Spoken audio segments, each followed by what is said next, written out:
I hope you're ready. This is Unbridled Thoughts. We want to hear what you have to say. Welcome back to Unbridled Thoughts. I'm Sarah. And I'm Ren, and you better grab the mane because there's no reins in Unbridled Thoughts. Yay!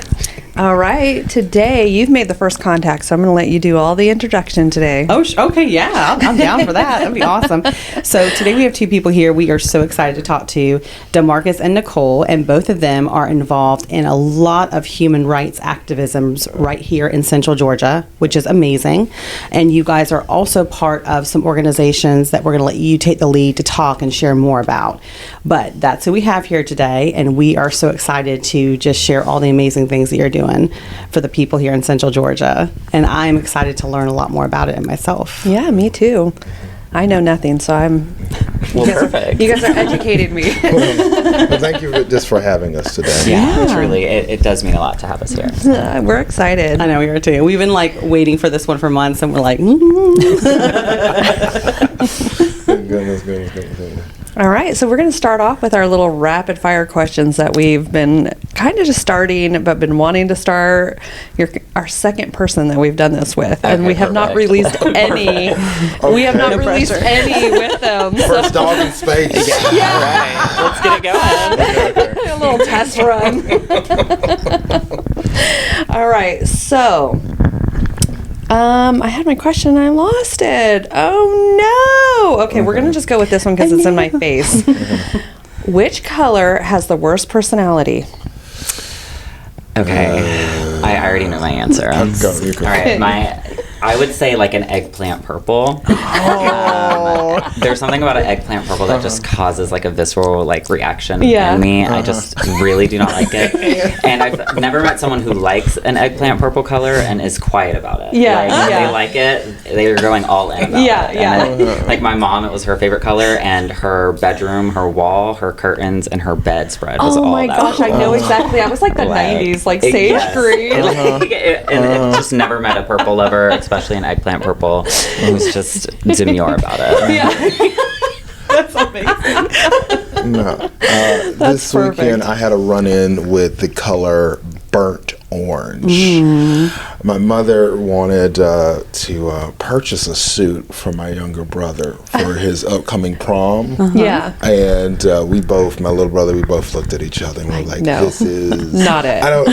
No one can really pull off this right here. Not right now. So currently right now, burnt orange. It's very suspect in my eyes. I've always felt that way about burnt sienna. So when you said burnt, you said burnt so brave, and I was like, oh my gosh, he's gonna drop my color. Like since I was a little girl, like when it came to coloring, I was like, ew, don't give me that color. I don't want that one. Like what color is like it? It's like a weird red brown or like a burnt color. It's like that's a hard suggestion. What would you say is your go-to song or artist when you need to recharge or get into a good headspace before a big event? Okay, so I know I'm a performer, but I don't like listen to music like as much as I would love to. But there's only one artist that like, if I'm like, okay, girl, you got to get in it, and it's Ariana Grande. Specifically her Seven Rings album. That was like so pivotal for me. Like I remember when that album came out, where I was and what I was doing, and so any song from that album is just gonna get me there. Love that. I'm an old school fool, and I love Blue Lights in the Basement. I'm going to go with the Queen, Anita Baker. Yes. She is what I play when I'm upset, when I'm happy, when I'm cleaning the house on Sunday mornings. She's my go-to. She's the songstress of all time. So yeah, Anita Baker. She has a beautiful voice. Very beautiful. Smoky. Very smoky. Yes, yeah. She had such a sexy like aura about her too. You know what I mean? This is how she would move on the stage. Like she just like, she was just hypnotized you. And no one could sing like her. It's it's very hard to pick up her lyrics for some people. I love that. All right, so last one. Okay. And I'm going to do this one because it is the spooky season. Yes. What do you think a ghost would sound like? I'll let you start that. You know what? I think I would want a really great ghost who could just sit and tell me about the good old days. No, I can assume it would sound like a Whoopi Goldberg character or something. My imagination was going to like Victorian Child, and then you took it back to the other side of the spectrum. And I was like, okay, now I'm with this. Oh my god! I feel like for me, it's gonna be like somewhere in like the 1950s, like the boo. Oh yeah, like really to spice up the day. You guys took it a whole new level. I was like, I don't know. Ooh. Well, like if they're gonna communicate with me, you know, I need to prepare myself. Yeah. I guess she'd be like, a boo. Yeah. Ooh. Oh man. That's awesome. Well, we're going to jump into a couple of questions that we've been wanting to ask y'all. And I wanted to know first if you can tell us a little bit about your organizations and your committees and what it all is that you guys do. And a little bit about yourselves, too, if you guys want to introduce yourselves and tell us a little bit about each of you. Let's take it back and always start with, like, who you are, where you came from, you know what I mean? Just because I like the people to know. So introduce yourself, you know, and then that way, then we can kind of go into the chat if you don't mind. Yeah, that's all me. Yeah. Yeah, absolutely. I'm Demarcus Beckham. I been here. I come from a very small rural town, Zebulon, Georgia. We have more horses and cows than people, I tell you that. But I came to Macon about 12 years ago, and one thing I could say about the Middle Georgia area, there's so much potential, and you see people from all different walks of life, and that was my first exposure, coming from a very small conservative town, and I started in advocacy. It was something that was ingrained into me with my grandmother and growing up, you know, NAACP, local political parties and whatnot, was very involved, taught me the tricks of the trades, community capacity building and whatnot. Coming here to Macon, I started as a student leader, worked with local governments to pass non-discrimination ordinances, and then there was a lot of outreach from individuals about there's no spaces for the queer community here. And that's not unusual to say, especially, you know, throughout the nation. But I wanted to reassure people that, like, queer people exist everywhere. We're riddled and dotted throughout the southern parts of the country. So we do exist. But what does creating spaces for us look like? And it was the 50th anniversary of Stonewall in 2019. A few advocates got together and we hosted the first Macon Pride in about 20 years. It rained that day, but that was the catalyst that really built community, what we're now seeing as Macon Pride, which is an organization that does basically three large things. One, creating a positive image for the LGBT community here in Middle Georgia, commemorating our histories because they are so important, and also incorporating the arts in there in some way. But then also the last piece is creating space. It always goes back to creating space. We work with local businesses, local institutions. We host twice a month safe space meetups where individuals, community from across the Middle of Georgia, where they can find local businesses where they feel safe, where they can create community and build capacity of their own. We're not to say all be all organizations for the queer community. I don't think we can never do that, but I think we can make people feel like they have permission to do so, to build their own. Yeah. That was fantastic. Follow up. Yeah, covered just about everything. Yeah. Well, my name's Nicole. I grew up here on Warner Robins, and I am 26. So I've been here my whole life, except for the 9 months that I lived in Savannah. And growing up here was not bad. You know, it wasn't like the best thing. I definitely desired a community. I definitely never saw myself in anyone, and I don't think anyone saw me here. And so growing up, it was a challenge. And then when I became my own adult and was able to express myself, I looked for that community. And Macon Pride, I started doing drag almost 4 years ago. and I performed in Macon Pride as, I want to say, like my third performance ever. Oh, wow. And that's when I found the community outside of like drag here on Warner Robins, but I found like a community in Macon as well. And then I performed with them for 3 years, and then now I'm on the board. And really, as a newcomer on the board, it's fascinating to see the work that's been done, but the work that we continue to do, and the work that needs to be done still. And to be a part of that, and to be able to spearhead ideas and community outreach in spaces that I was craving when I was younger is important, you know. And I feel like as a board member and as a board as a whole, we're doing really good work.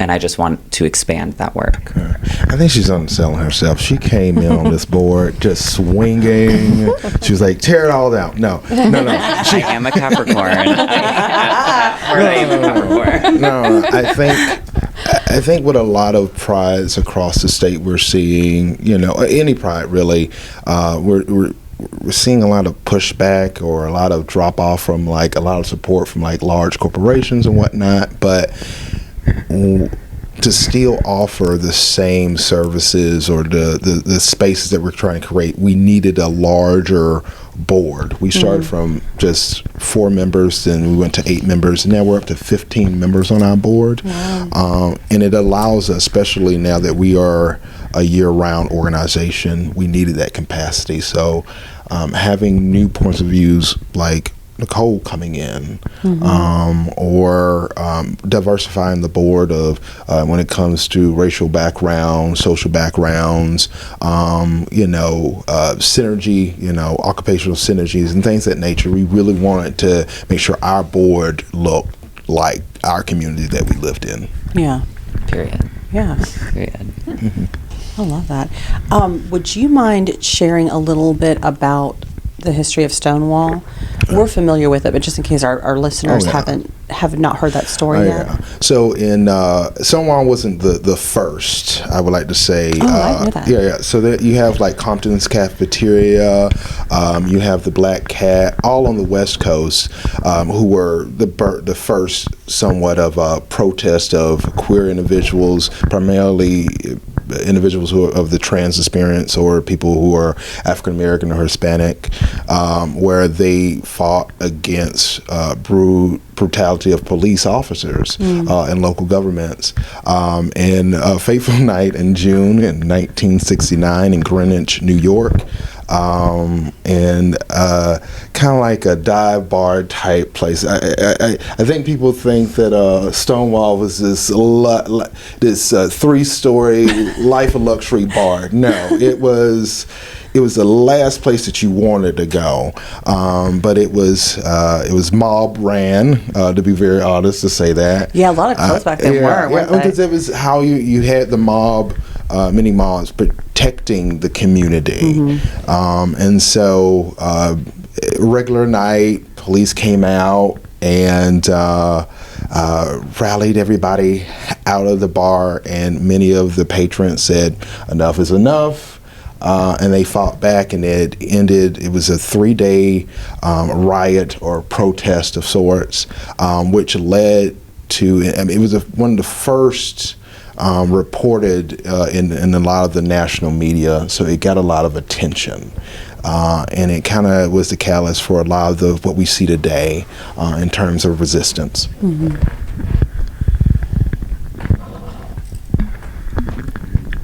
Amanda's going to be walking in. Oh, that was so ominous. Sorry. Scared me. Sarah pointed out the window to say that somebody was about to walk in, but she like lifted her hand like the Christmas from like the past. It's like, oh, Remember the big... I don't know what she's doing, but remember when we first said, like, I make cues to him? He doesn't always pick up on my cues. Yeah. Perfect. Oh, my goodness.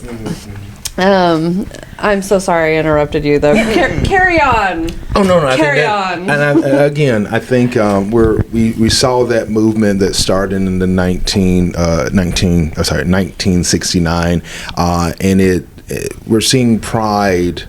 Pride was built out of a movement of resistance. We were seeing a lot of what we have today, if it wasn't for those pioneers of Stonewall, or even our local pioneers like Tangerine Summers, Johnny Fambro, we wouldn't have the advancements that we have today. Yeah.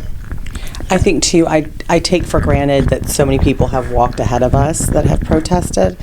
And I feel like protest is just the rent you pay for living in a free nation. And you don't, when we hear about protest, it's kind of like, but you have to remember people that came before us did it for us so we didn't have to. Exactly. And that's why you just don't hear about it as often. So when you do, you're like, you're kind of shook about it, you know? And I think it's important that, people of our community who, this, like one of our big things in our mission is commemorating our histories. And how do we do that? We do that by celebrating those who came before us. And we found many fun, artsy ways of doing that. We've had community discussions. We've had those individuals come out and tell their stories. So I think that is one of the tools that we have in our toolbox to, one, shape the narrative of Making Pride, but also show our community that we've always been here, we've always existed, and we're not going anywhere. Yeah. Yeah. I'm from California, so protesters, it's like that's just another Tuesday. I'm like, when did it die off? It went away? But I think that's why organization is so important. Y'all's committees are so organized. Because sometimes I love you'll people be with ADHD. things fly. Sometimes you'll be in the city, or I'll be driving through Atlanta, or I'll be somewhere, and you're like, oh, there's a protest happening. And you're at the intersection, and you're waiting for it to go by, and you're like, what are they protesting? Because you don't really know. Whether you can't read the signage or you're not quite sure. So I think like being well organized, like you're talking about, is important. Oh yeah, it is. It is. And then what moment or experience made you realize that creating safe, inclusive spaces in Macon wasn't just important, it was personal for both of you?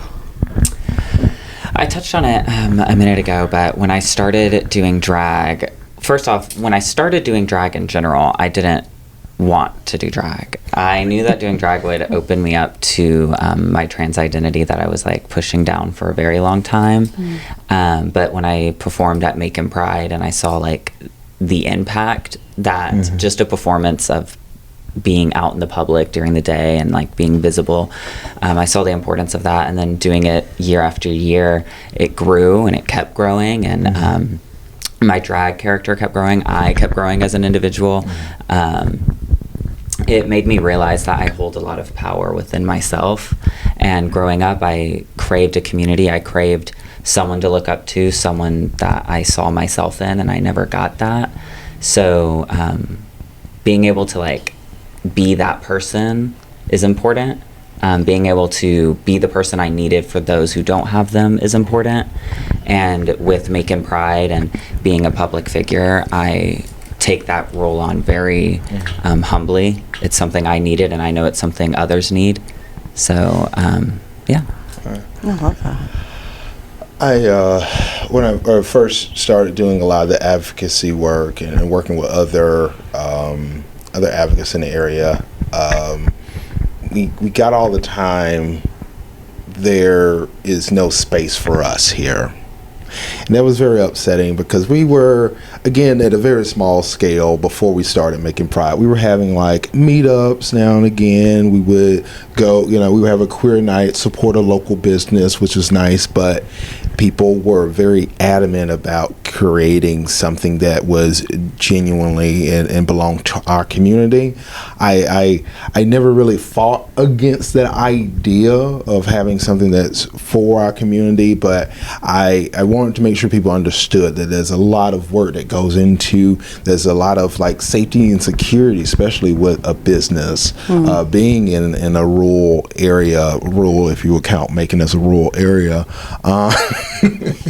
But it's those elements. I say it. I think when you're thinking about creating spaces for the LGBT community, you have to be willing to bring. We can't just preach about inclusivity. We actually have to practice it, and that's something that we that's our mantra on the board, that we comprehensive, it has no compromise.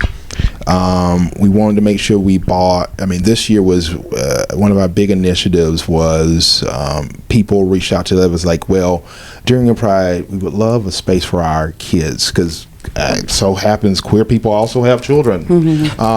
So they asked for like kid zones. They wanted spaces for our divergent community. I had a lot of reach out from people of the Black queer community who felt like they were not being seen. So how do we bring all those individuals to the table? How do we incorporate everybody's needs? It's not easy, and it's wicked expensive. We try very best to have a very open and accessible Pride to our community, and it takes a lot of work. That's why we need so many people on the board. But I think we've done a really great job, I feel, of bringing the right people to the table and into the room, and acknowledging and facing those issues, whether it is people saying that they don't see themselves on our board or in our programming. We say we're open to suggestions. How would you like to see us improve? And as a board, we vote on how we are going to navigate through that issue. We don't want anyone to ever feel left out.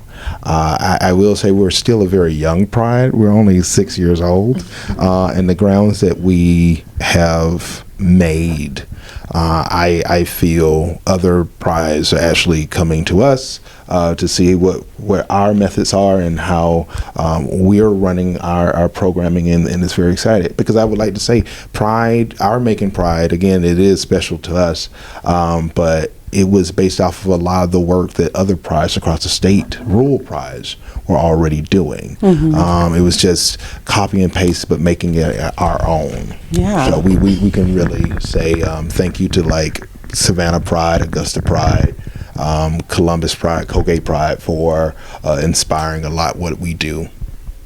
So do you guys like get together with other cities too and kind of work together? Well, we have received in years past the Pride Across the State of Georgia grant, which incorporates a lot of other Prides, and we get a chance to fellowship with other Prides. But many of our board members have experienced other Prides, and they've seen what worked, what didn't work, and how can we incorporate it. And I think many of us are friends with other organizers of Prides. Oh, that's good. The neurodivergent thing, that's big too. It is. That's awesome. Yeah. I mean, everything you're doing is awesome, but like that one kind of took me by surprise. That was a big initiative this year. Yeah. That Demarcus spearheaded, and you even went to like a whole conference. And I got a chance, the privilege to go to Toronto, Canada, to make sure we can secure funding for that. So this year's Pride, the first 2 hours were low sensory hours, not quiet hours, but low sensory hours, where it was just low music. We had a lot of community activities, a lot of art installations. We had free yoga, alongside of having our festival with our vendors. And then we also had these spaces where people can kind of like sip away from the crowd. Sometimes people just need like a space or a moment just to like take a breather, but also teaming up with local healthcare and mental health professionals to bring in the education to let people know what the neurodivergent community, what it is, what are the needs, and what local resources that we have. Yeah. So yeah. I love that, because she and I talk about that a lot, because we both have ADHD, but there is, I mean, I don't know if you guys notice mine or anything. I wear it all over. And we'll even talk to friends or clients, and we start to talk to them, and they'll say things like, I went to a concert and it was a band I really love, but I was like so tired halfway through. And you start to quickly realize, like, well, you have to research. No one can diagnose you but a professional. But it sounds like you might have like sensory processing, or you might be like a little neurospicy, and they're like, what does that mean? Like, you should get to know yourself and find out. So that's cool. We again, we just don't want to talk about inclusivity. We want to practice it. Yeah, absolutely. Exactly. And pride is more than just one community, you know. Pride is about the celebration of all individual traits, not just a specific individual trait, you know. Yeah, absolutely. I feel like you can like walk into the community and just feel like comfortable, you know what I mean? And that's what we want, you know. Yeah, I think again, we still have a long ways to go. We are not perfect, but again, we're actively working on bringing as many people to the table to talk about what we want to see our community look like and how we can make it accessible for everyone. Absolutely. So Ren was telling me last night about the Dancing in the Stars here in Macon, Georgia, and I knew nothing about this, and you were a part of it. Oh, goodness, yes. I'm a winner of Dancing with the Stars. You're a winner? Yes, I'm a winner, baby. You're a winner, baby. And, look at here. I have my mirror ball trophy at home. I left it at home. Usually I carry it on a chain. Listen, I would too. I love the community that I am in, and I love supporting the causes that impact the people that I love. And the Alzheimer's Association would host a Dancing with the Stars event every year. And last year I was one of the professional dancer. I am not a professional dancer. I can barely I got 2 left feet, maybe 3 of them.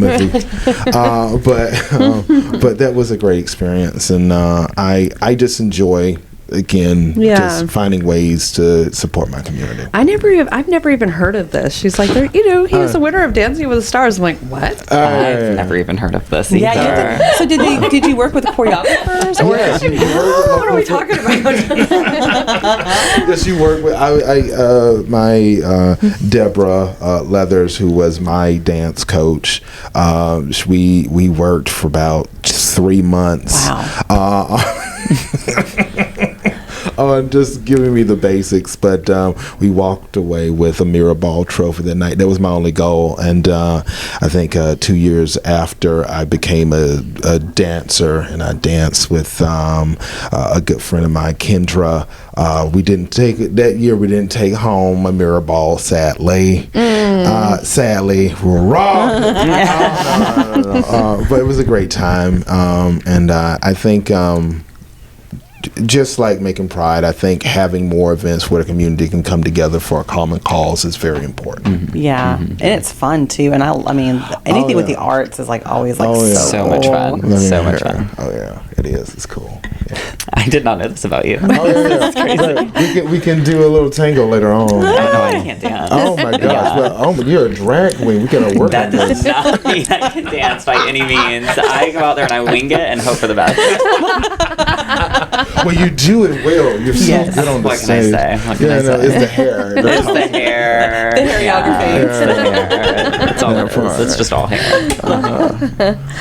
So what else are you guys involved with? Because you said you like to support other communities. So like the Dancing with the Stars was part of Alzheimer's, and then is there anything else? Oh God, I've removed myself on several boards. I think at one point I was sitting on 8 boards. Dang, at that is a lot. But no. I recently I worked with Storytellers Macon, which is organizations where we celebrate local stories. I work in the realm of sexual health, so a lot of our HIV and AIDS outreach that we still very much need today. Middle Georgia, just in this North Central Health District, we have about 2,660 individuals who are living with the virus still. I heard that we have pretty high numbers here. I was shocked. The thing is, people are living with the virus now. People are not dying. Mm-hmm. You know, we've made a lot of medical advancements in the last 40 years, which is a true blessing, and it needs to continue. But just anything that really suits my fancy, I'm a part of. But I know, Nicole, you have your hands on a lot of things. I wouldn't say a lot of things. You know, I'm new to the advocacy and like organization work. Macon Pride was the first. It felt almost like an imposter syndrome when we got brought onto the board. We did like a whole introductory process of all the new members, and everyone was like, we've been on this board, this committee, this board, and I said, I serve coffee, and I know do hairography. drag, and that's it. But it's definitely not the end, you know. Yeah. I'm very blessed to be able to say my first organization is Macon Pride. Yeah. You know, the work that we're doing is very important, especially in a community that needs it. Yeah. You know, you work in places like Atlanta and Savannah, something of a more diverse and known for that diversity. Macon is not known for its diversity. So being a part of this, being my first board and organization and advocacy experience, feels surreal sometimes because starting here is a great place to start. So, And we really needed your voice because, I mean, again, we are not the gatekeepers of the LGBT community, not even close. Kings or the president? None of those? Okay, I just make a joke. But no, but we definitely, I think this, if any organization is meant to last, it has to be willing to grow with the times. And I think having fresh new eyes come into this organization was very important. Again, we were, when we had the idea of expanding our board, we were just on year 5. We were still growing. We were still coming out the pandemic and things of that nature. But we wanted to make sure that I myself want to come back to this organization in the next 10, 15 years and look around and be like, okay, this is really good. I love what we have become, and I think many of us we have a rotation of this board, and we want to make sure that we're leaving it in hands of good folks like Nicole. well, I'll do my best. Look, you got a lot of your I know, I hands got in big there. shoes to fill, and I will fill them. You know, it's something that I'm very passionate about. Ever since I was a child, I've always wanted to be able to help and advocate and do what we're doing. And so I'm very appreciative of the opportunities. You seem very in tune and very passionate about it too. Do you know what I mean? Yeah, it is a passion, you know. Everyone has their own motives to do everything, and you know, the board was a motive for me to do what I wanted to do, which was inspire, create spaces, and advocate. Yeah, absolutely.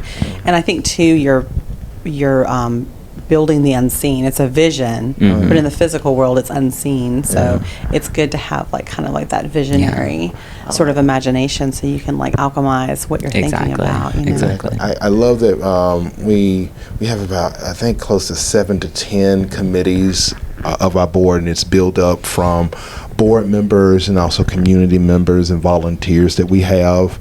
And before we get to the larger board meetings, we have a lot of these subcommittee meetings about whether it's our marketing, whether it's trans advocacy, whether it is how we continue funding for ourselves. These are a lot of things that you need to, and none of us are getting paid. This is a complete nonprofit. Out of the love from our hearts. Exactly. So it's none of We us feel are the getting pain. Exactly. None of us are getting a red cent, but there's been a call for community for so long, and each of us who sit on the board, we've been so incredibly blessed to have some in our capacity, something to give to our community. And in a way, that's our payment, you know, the Exactly. appreciation of the community. And I get to retire in a few years, and I get to sit, I get to sit in my rocking chair while I watch Pride continue. And it's exciting, and I love the work that we're growing, to, and we will continue to grow in. Absolutely. Love this. Yeah. It's good. And you are, I know we're touching on a few of these already, but you're both part of shaping what pride and belonging looks like here in Macon. And you actually just touched on that. I think you read my mind. Because my next question, you already kind of touched on it, but when you guys do imagine what the city looks like 5 years from now, what do you hope people will feel when they walk through the city or even a Pride event 5 years from now? Like, what do you visualize when you guys see that? I think our theme for this year's Pride sums that up. You know, this year's theme was seen, heard, and celebrated. And when you walk in downtown Macon, I think it's all of our missions to have everyone feel seen, everyone to feel heard, and you know, to have the right to celebrate themselves. You know, I want the community to feel like they have a space to go to, that it doesn't have to be behind closed doors, it doesn't have to be secret hush hush. It can be, you know, we're here. There's nothing wrong with that. You know, you should be able to walk in downtown Macon or in Warner Robins and be proud of who you are. And I personally have a vision of the community not being scared to say they're from Macon, and saying that Macon or Warner Robin is their home. Yeah. Again, it is called Macon Pride. But I want people to understand that in this year we had close to 5,000 individuals participate in our 4-day long festival. Yeah. Last year we had 4,000. Wow. So we were seeing the increase. So we just don't serve Macon Bibb. We serve Middle Georgia. We've done a lot of the mapping, and we touch just in this region, 26 counties. That's not counting the people that we have coming from Atlanta or Savannah or even out of state, because we do have individuals who will travel out of state to, you know, they'll stop out like, ooh, what's going on in Macon? Ooh, this is cute, you know. And so I would, in the future, again, I don't know about the name change and branding, but I would love to see us incorporate more of Warner Robins, more of Peach, Fort Valley, definitely Milledgeville. So really branch out and make sure everybody knows that this organization is just not for, again,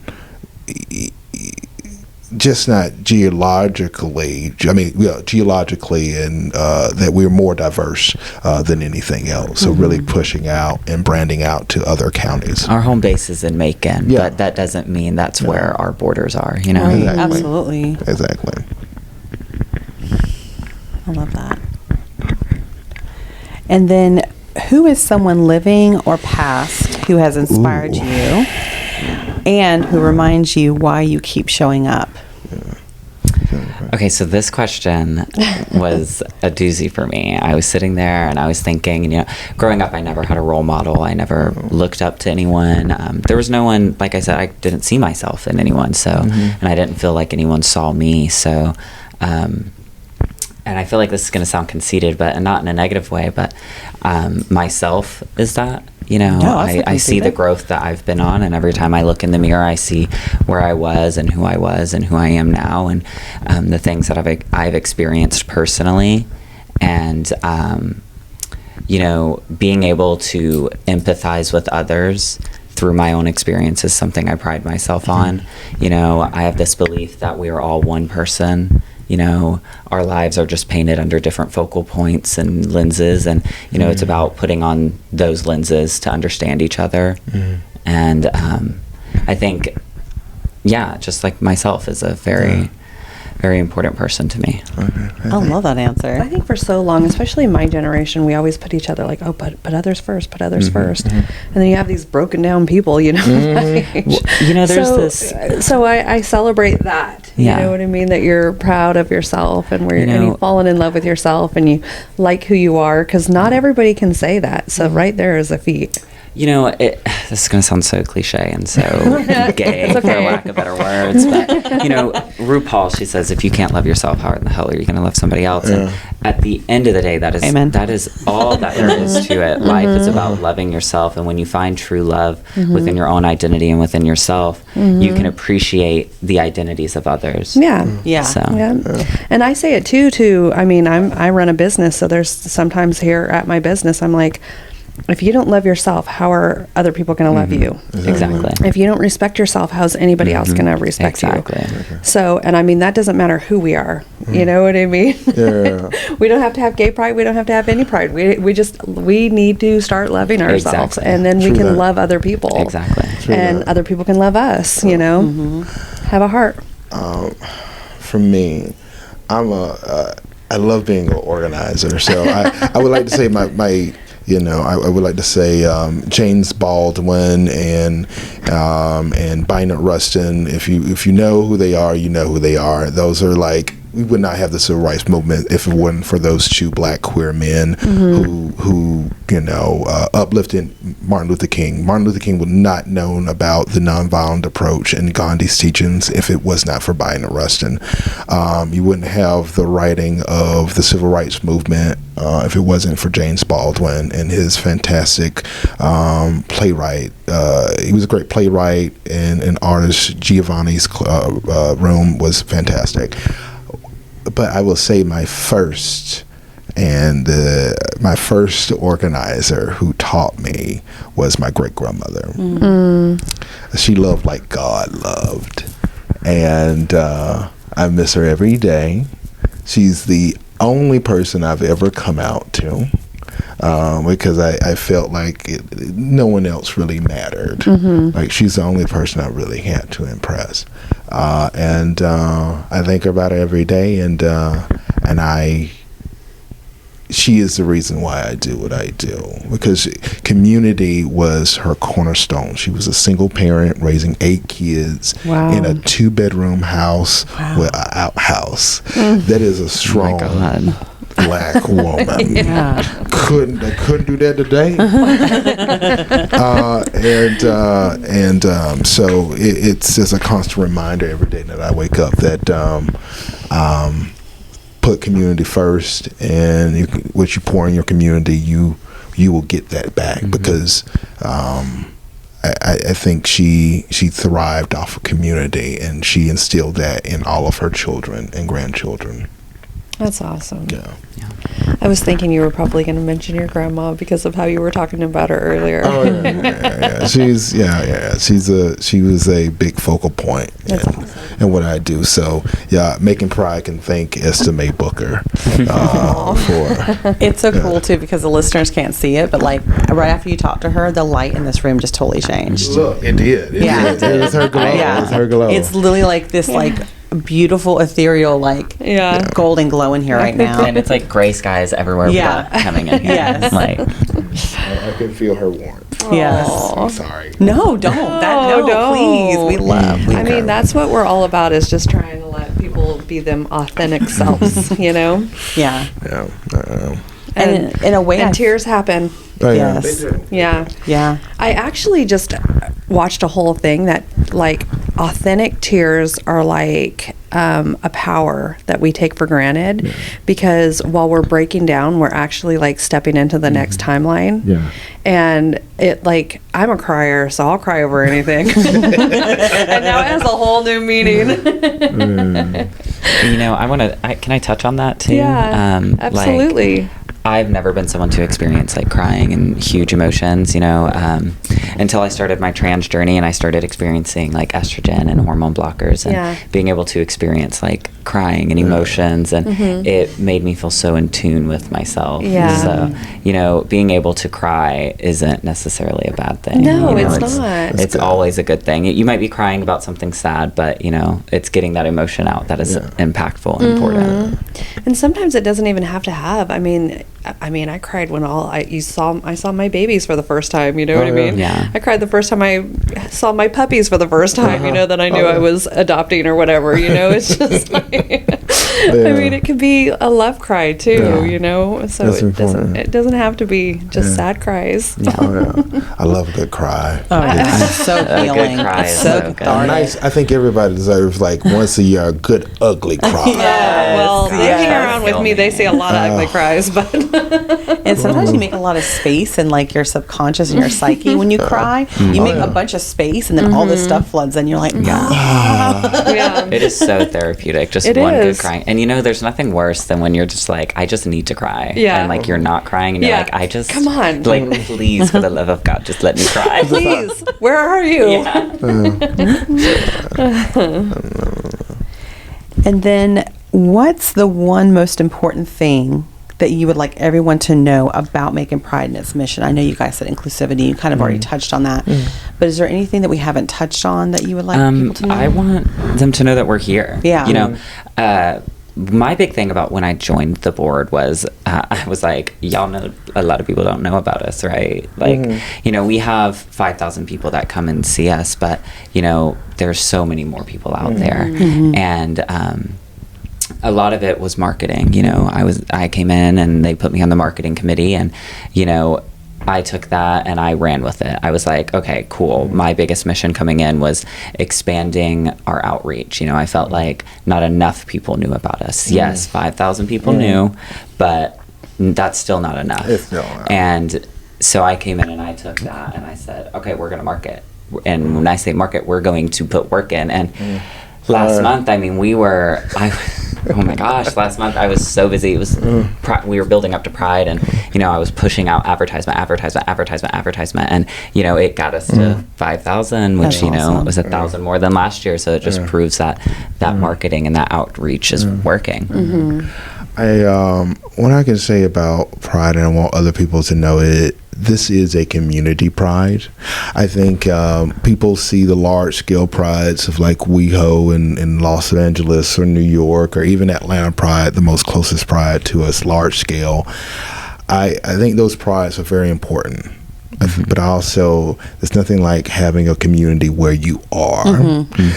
And I think it's our responsibility as a community to build that for one another.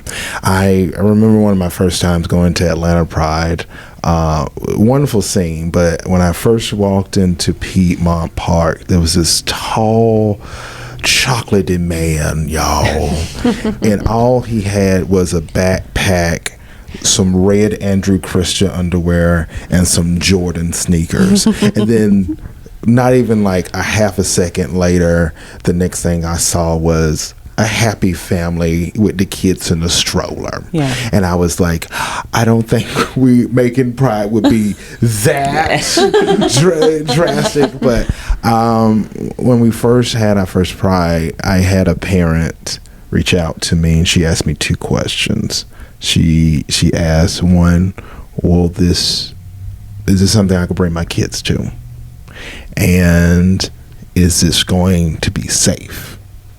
And her concerns were valid. And us board members at the time had to make the decision that those are two things that we had to make sure that were at the core of our pride. It is a family-friendly pride where you can bring your kids out. You know, there's some more adult things that we have. Some of our shows, we were very transparent of what those shows would look like, and we can say 17 plus for this type of event or 18 plus for this type of event, but also safety. I tell people this all the time, what people don't know. It is our biggest budget line is security and safety. We work really well with the local sheriff department, GBI, FBI. When we have credible thoughts, we as a board work to make sure that we have a safe pride. Our measures this year with our pride worked flawlessly, where we work with local resources to really make that space safe for even if we do have protesters. And I say, if we don't have protesters outside of our pride, maybe we're not doing something right. And, you know, I've always said that, like, protesters are only celebrating their pride as well. Yeah, so, that's true. You know, that's what pride's for, is to celebrate your beliefs, and you get it, girl. Yep. I tell her, I'm like, we haven't made it till we get hate mail. Yeah. Exactly. We're getting all love still. We haven't made it. Like, Yeah. We haven't made it yet. It's okay. It's coming. It's coming. I mean, you'll Get regret it ready when for it the does hate. come. But it'll come. It'll come. It'll be a late night hour type Yeah. thing. It'll be upsetting. I'm telling you. I'm sure I'll ugly cry. Yeah, but it'll But be I'm good. opening up portals, so it's okay. Yeah, exactly. You'll probably be like, we made it, baby. At what cost? But we made it. I need to share it with her, but hide it with her. Yeah. That's how Rachel hyper-focus on it. Well, I remember like this is like just a very small analogy kind of touching on what you're touching on. I was driving over to one of the Krogers in the area, just driving through the parking lot, like turning into the intersection, and I was like trying to wait, making a right-hand turn. I was like, oh, and I finally get through. And as I'm driving through the parking lot, there's this gentleman to the far right, just like over like where like the little pharmacy is over there. And he was like listening to music and dancing. And I guess that's like his workout routine. Oh. But it was so joyful. And I remember driving by and seeing him be like, you know what? That just made my day. Yes. And I really wish I could like walk into a space and like everything's like that. Like everyone's just like, you know what? I'm just over here. I got my vibe. We're vibing, you know? Have y'all seen, I thought you were going to talk about, have y'all seen the guy that wears the Spartan helmet down the road? Yeah. Our local, have you seen about yes, this I man? have. I used to live right there where he used to do what he does. I don't want to call it protesting, but He has his sign. preaching his beliefs. Yeah. And every day we would drive by, me and my boyfriend, and my boyfriend would always get so angry. And I was like, listen, if we want to fight for the right to, you know, preach our love and like what we want to do and what we represent and how we feel, he has the same right. Yeah. Yes, Same right. it might be goofy to us, but that is his life and his beliefs, and we would be hypocritical to not respect that. Yeah. Exactly. Yeah, You know. he's doing his thing, He's man. doing his thing. He's doing his I big mean, one. he's out there with like a pole trying to baptize people in the middle of the road. I heard he Yeah. recruited somebody too. I heard there's Oh someone else my that's God. been joining him lately. yeah, we did, But yeah. that guy, the guy that he recruited, he baptized like 3 weeks ago, and now they're like doing it together. So yeah, look at that relationship building. Look at Yeah. him. But that's a form of expression. Exactly, And we exactly. live in a nation where that expression's supported. you know? Exactly, and as long as you're not hindering someone else's right to be themselves. Like Right. again, long as a person's not hurting themselves or hurting someone else, and they're living their truth, Yeah. and they're highlighting the necessary needs of an individual, just that human sensibility, the ideologies of being a human. If you go across that, if you try to say, no, we're going to prevent you from doing this thing, we're seeing in this country right now where there's a lot of rules, laws, missions, policies that are trying to stump out the progress that this community has made in the last 40 odd years. But the thing is, I think we're a little bit more smarter now in how we operate and how we move and how we build capacity. And we are bringing a lot of our allies along with us, and that's very important. And I think people think Pride is just a queer movement. No, it is. It is also built by people who love and support us as well too. We want to bring them along and know that they're not left out of the Pride Festival or just what we do as a Pride board, because we do take our love for our advocates and our allies very seriously. Exactly. You know, without allies, I've said this before at a show. You know, without allies, we wouldn't have spaces either. You know, it's our allies and our supporters that aren't necessarily a part of the community, but are in the outskirts of it, that do a lot more work than they think they do. You know, we are represented through that, and they create safe spaces just as much as we do. You know. Yeah, I think you see that too, like in human rights, especially, I mean, everywhere, but especially in the history of America, you see where there wasn't a space provided, so somebody did provide a space. Especially when there was a time where just normal everyday living was being policed, or something normal everyday living was being criminalized. And it's like, oh yeah, come on in. Come on in, have a seat. I'll serve you, whatever. You know what I mean? And just that little thing, you don't really quite realize, you know, what a big impact that has just on to hold that space and let others see look, this is what I'm called to do. Yeah. My faith or my, you know, whatever my conviction is, this is what I'm called to do. And I want an outward showing of that love, you know. It's more powerful, I think, than people realize. It's like human nature to want to feel understood and welcome. And, you know, I think there's a lot of hypocrisy in the world when it comes to that. You know, on our side, you know, we're fighting to be understood.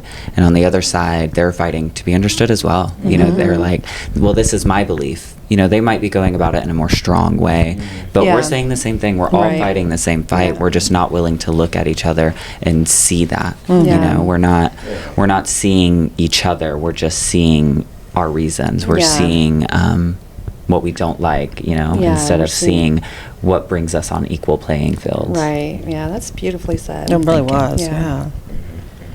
Well, speaking of sponsorships, and I mean, I'm just pulling this out there. Speaking of sponsorships and businesses or individuals, do you have an open invitation for businesses here in Central Georgia if they do want to donate support? Are you guys taking donations for like sanitary napkins, or do you ever need help with, like, any of the committees need help with like specific products or things that could help out? Is there, like, who could they contact? Well, we have a new trans rights advocacy committee, which Very new. which is It's very y'all are in the doing, works. but y'all are doing a lot of works around. Well, you could speak Yeah, more to so it. we are attempting to. It's been, now that Pride's over, we can really dive into it. That took a lot of our thought process, but we're wanting to do events that are inclusive to the trans community, and in a way that they can meet each other. Like a social, you can meet other trans individuals, you can talk, hang out, know that there are other people here that are like you. But more importantly, we want these socials to be a resource center. We want to do clothing drives somewhere you can go and be like, okay, well, I can't get these clothes because of whatever reason. Well, you can go here and get them. And at these places, we want resources to help you present how you want to present. We want resources to help you get the medical assistance you need. Things that people don't know how to look for, we want to provide them with it. We want it to be like, I know where I can go. I know who I can contact. And I want that to be what our Trans Advocacy Committee board is doing. That's what we're working towards. It's a very new board, or a new committee. So, it's a work in progress, but yeah. I would say we have a lot of great partnerships. Again, Pride cannot do this alone. So like groups like NOMO or Evangeline, those are our sister organizations where when it comes to our trans brothers and sisters, they can go to those spaces, and we want to make sure that we shine a light on them. And we do that with several other partners. We also work with local businesses, business owners, especially with our, now that we do our Safe Space meetup twice a month, we work with local businesses where, big thing that we say is we support businesses who support us, where we will have an event at your space where people can purchase and whatnot. We'll promote and market as you are our partner in safe spaces. That's one thing. But also in terms of sponsorships, again, we're seeing across the nation where a lot of corporate donors have pulled back from Pride support. And so this year we've had a lot of great support from local businesses, individual donors. It'd be great.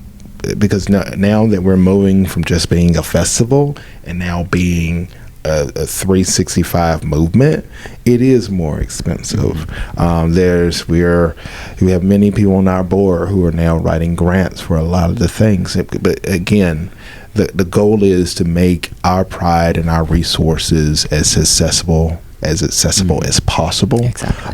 And that takes time and finances and more resources and partnerships. That's what makes it easier. And I think that's what we depend on to make this organization more sustainable.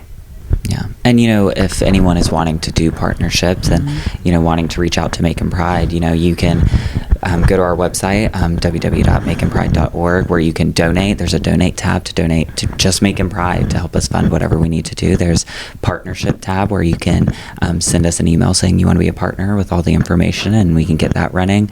And then, or you can even just message us on our Facebook, Macon Pride, and Instagram, Macon Pride.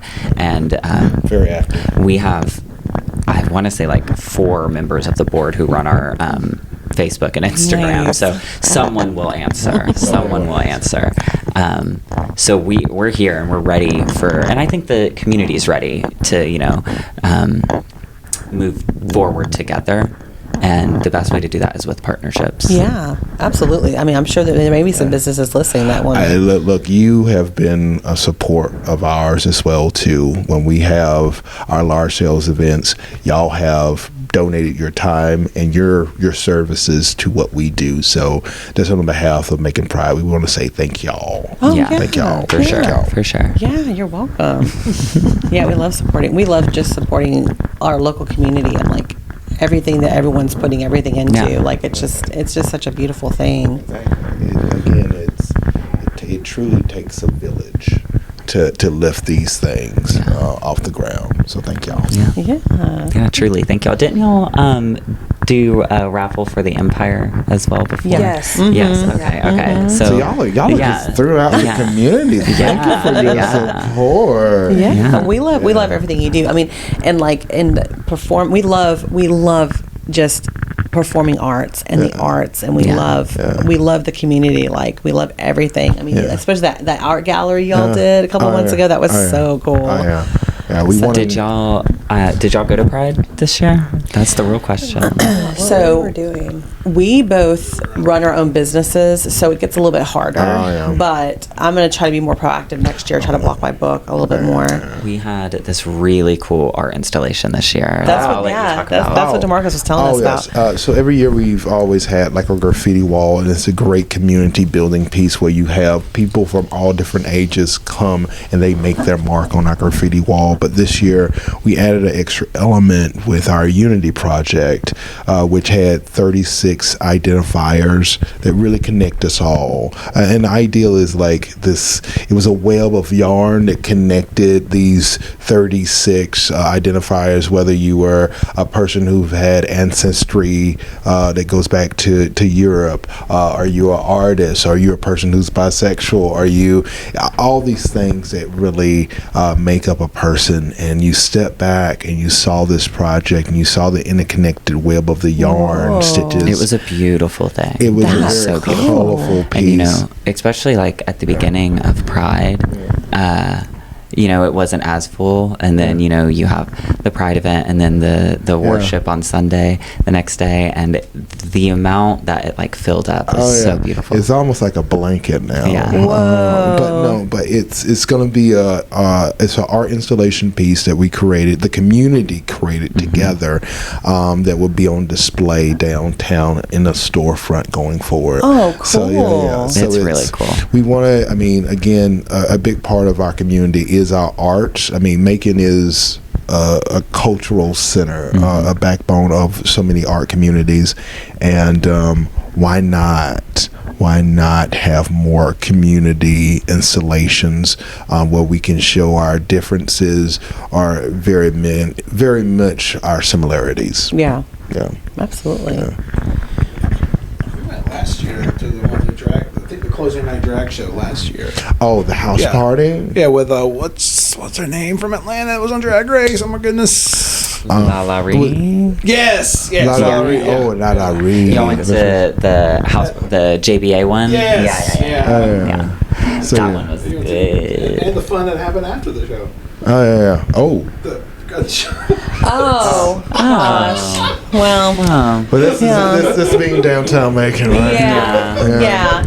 But I feel like, I'm sorry, y'all, to Raiden. I feel like There's been so many distractions. I on this podcast. We never have it happen, but there's been people showing up, the sun coming in, now listen, little things be trying to stop when I'm big just things are saying, popping. Exactly. This is this time of Georgia where you experience at least 4 different seasons, or Right. Exactly. 4 different, 5 different weather systems in one day. I want it to not we had our false fall already. We get a false fall every year, and it was the longest fall else fall we've had. Yeah. And I was like, oh my God, we have fall.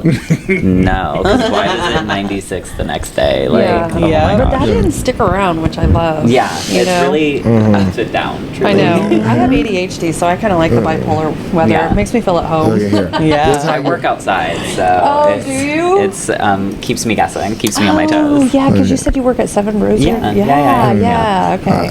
For now. For now, yeah, because you're going to school Yeah, I'm in and you have school. bigger things coming. Yeah, things are coming. Things are coming. Yeah, that's So. awesome. We love our youth. I heard, like, when you said where you worked, I heard coffee. So I was thinking coffee house because Yeah. my first 3 jobs were a coffee house. I We were was- inside a coffee house. I was a server for a long time, and then I was just like, when I started transitioning, I got a lot of hate from a lot of customers, so I got out of serving because it was affecting my money. So I had to I go think to you're hourly. familiar. Where were you working before? Girl, I was working everywhere.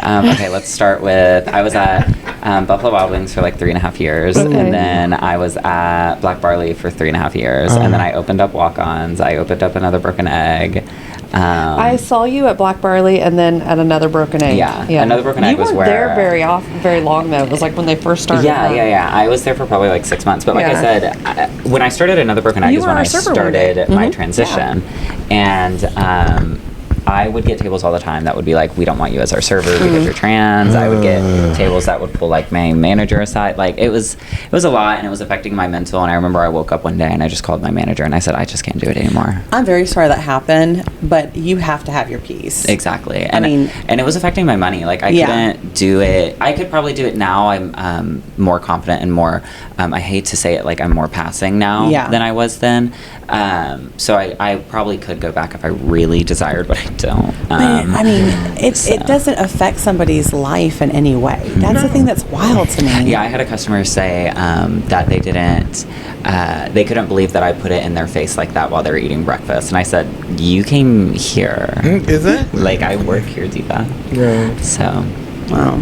I mean, it got me out of serving. Yeah. You know, serving's a hard thing to get out of. So. Yeah, I know. Well, I'm from the bottom of my heart. I'm so sorry that happened. It's okay. But, It's okay. but someone coming from adversity in my own life experience, it does make you stronger, and it does help you to set Yeah. up boundaries. Yeah. Yeah, I And- mean, at that time in my life, I was very aware. Yeah. You know, I'm aware of the town I live in. I'm aware of the stigma. I was very aware of where I was in my transition. You know, I knew that was going to happen. I knew that backlash was coming the day I started my transition. You know, it's something you have to mentally prepare for.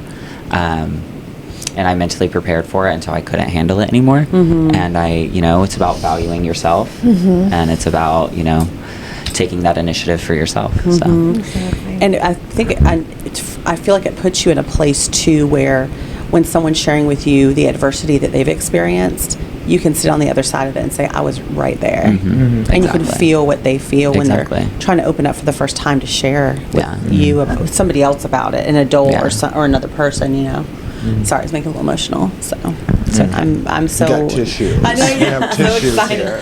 that y'all are doing that work because that's incredible. So. Yeah.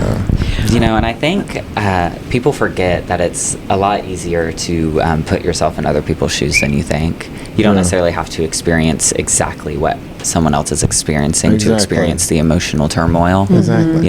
You've also experienced things that's elicited the same emotional response that they're Right, having. exactly. And then it's about understanding that emotion before you understand the story. When you understand that emotion is when you can really understand what they're going through.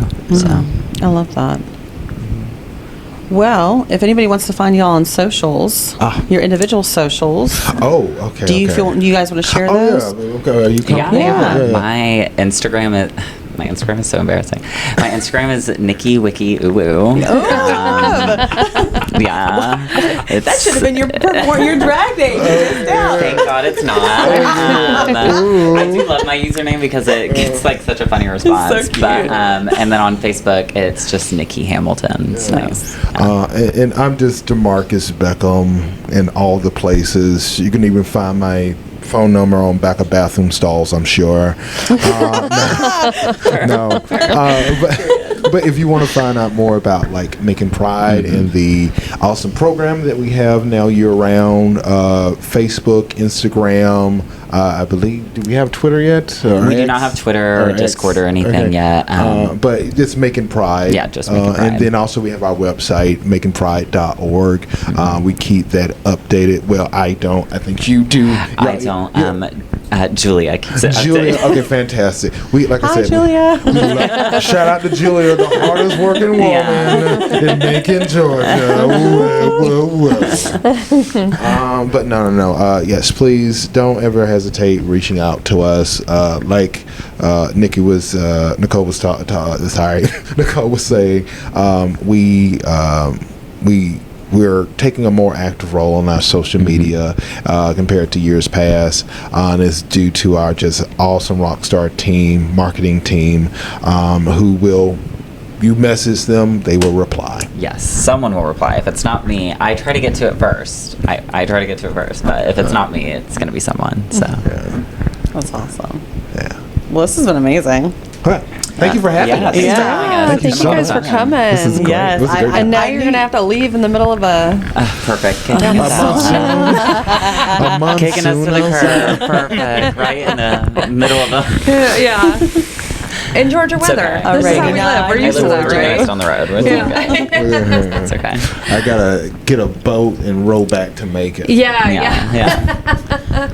But no. A rainy night in Georgia for sure. Yep. Thank y'all. Yeah. Yes, Thank thank you. you so much. And with that, that's a wrap.